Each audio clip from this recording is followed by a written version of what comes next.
mentality when they leave this earthly dimension. And so Mikey says for them to be comfortable in their transition there, that has to be carried through and acknowledge that that's the level they're at here, so that that transition is comfortable for them when they go to the afterlife, if that makes sense. But he says it's just a beautiful, glorious place. And there's special souls that like to, I would say, I don't know if the word is work there, but Mikey says that's kind of their expertise, is to be in this area of the afterlife to assist these souls to adjust. Yeah, exactly. So it is different when they separate versus with their parents. One of the questions so when they're with answered, yes, the children grow up there in these children's villages. It doesn't take as long as it takes for them to grow up here. It typically takes, I think, and this is something I've known also, and I think we've asked Mikey this question too. It takes around 8 to 10 Earth years. It takes not as long as it takes here, but it's up to the kids. They can grow up for as long as, because there's no time there. It's really up to the children for how long they want to spend growing up. It's a beautiful. They are royalty. The word he just used, that's the word that they would use too. It's beautiful there. Yeah. Mm-hmm. So it's a matter of getting them to gradually transition to understand, and to, so Mikey says it's a process, because they are when they leave here, they're children, and so it's different, and they do not want the children to be fearful at all. So by this setting, Mikey says there's just such loving comfort there that it's just a wonderful place. It's supposed to be just a wonderful part of the afterlife. I'd like to, I hope that you won't mind, Carol, if I tell you about something that happened as I was just waking up about a week ago. I was given a vision by my guide. Nothing political. We don't ever talk about anything political, and this is not political either, but there are children's villages where babies who are miscarried grow up. They start, if they're miscarried when they're, a clump of cells, they still grow up in the afterlife. If they're aborted as a clump of cells, they still grow up in the afterlife. And they clearly have a political position, which I don't have. And my spirit guide, many people who follow my blog know that I have been having visions as quite remarkably. And the one that I had a week ago, my guide, who has clearly got a political position, showed me Jesus sitting on a stool in one of the children's villages, and there were, I don't know, a half dozen or 8 toddlers crawling all over him. And Thomas said to me, these are all aborted fetuses. They were probably, 2 years old, crawling all over him. And Thomas said, these are all aborted babies. Tell them that. And that's all I'm going to say. So let's go on to the next question. I think so, Mikey may have an opinion about that. He may not, but that's Thomas's opinion. Well, Mikey has always said that we respect life. So if I think we talked about this on a different podcast too. So we probably did, but that's Thomas's opinion. With a baby that's aborted, I mean, the mom has taken on the decision to end that soul's planned life. Mm-hmm. And so these souls, Mikey says, before we come here, I mean, it's a lot of work when we prepare to come here. There's a lot of work put into it. So Mikey says, when we return to the afterlife, so let's say the mother then returns, years later, of course, and, you can meet these souls. And The mom probably feels much worse than the soul that was aborted, because they realize, oh my gosh, what they have done, right? They ended the soul's hard work journey. But Mikey says, the souls forgive. So those aborted souls will forgive, of course. And, it's about love and forgiveness. But it's us that return that have chosen that, as a means of ending, this soul's life, that struggle the most.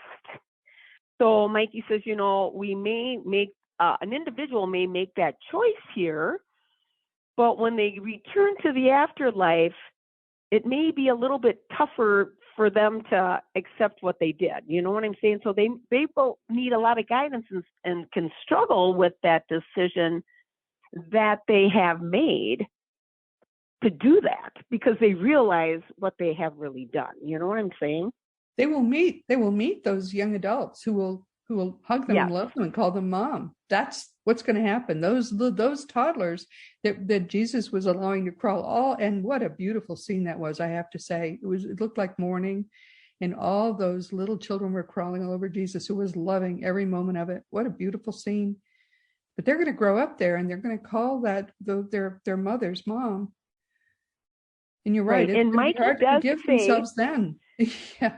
Oh Lord. He will say, Mikey does say that with miscarried or aborted babies, they generally adjust quicker than a child that maybe passes here when they're like 3 to 5 years old or whatever, because Mikey said they haven't become accommodated to this dimension. So they adjust better or quicker, even though there's no concept of time. I mean, I can't wrap my head around that yet. But anyway, they do adjust quicker because they haven't had that introduction to this dimension again, because they weren't born, if that makes sense. Yeah, no, the kids were happy. They were happy to be there. They were loving Jesus too. Wow. Yep. But Thomas wanted me to make that point, so I hope you don't mind that I did. I hope Mikey doesn't mind. No, that's fine. Yep, that's fine.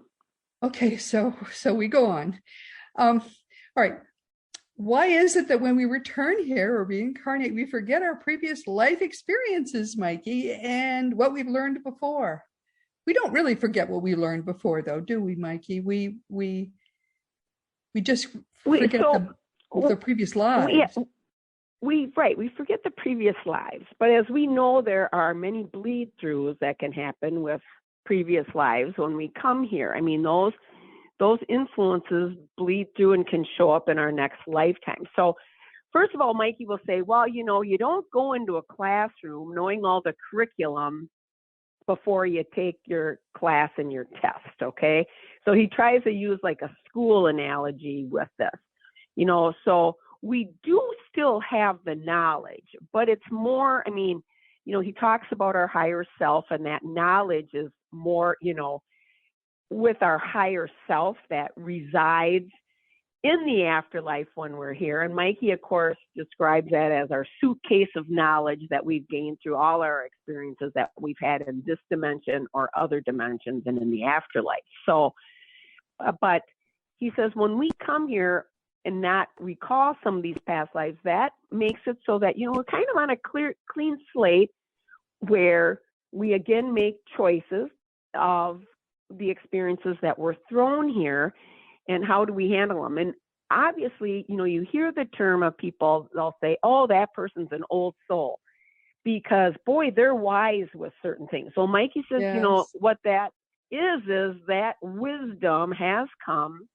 from previous experiences and lives that they've had in this dimension. So yes, that knowledge does come through. It's not like we forget everything, but we do forget, some of our previous lives. Now, Mikey will say that certainly some anxieties or paranoias can come from previous life experiences. So then we're thrown into a situation in the current life we're in, and then we experience this incident where it's like it brings back, we get anxious because we've experienced it before, and that's the reaction that we have. And sometimes these things can bleed through. And so it's how we react to the experiences we're thrown ultimately to affects, our spiritual growth.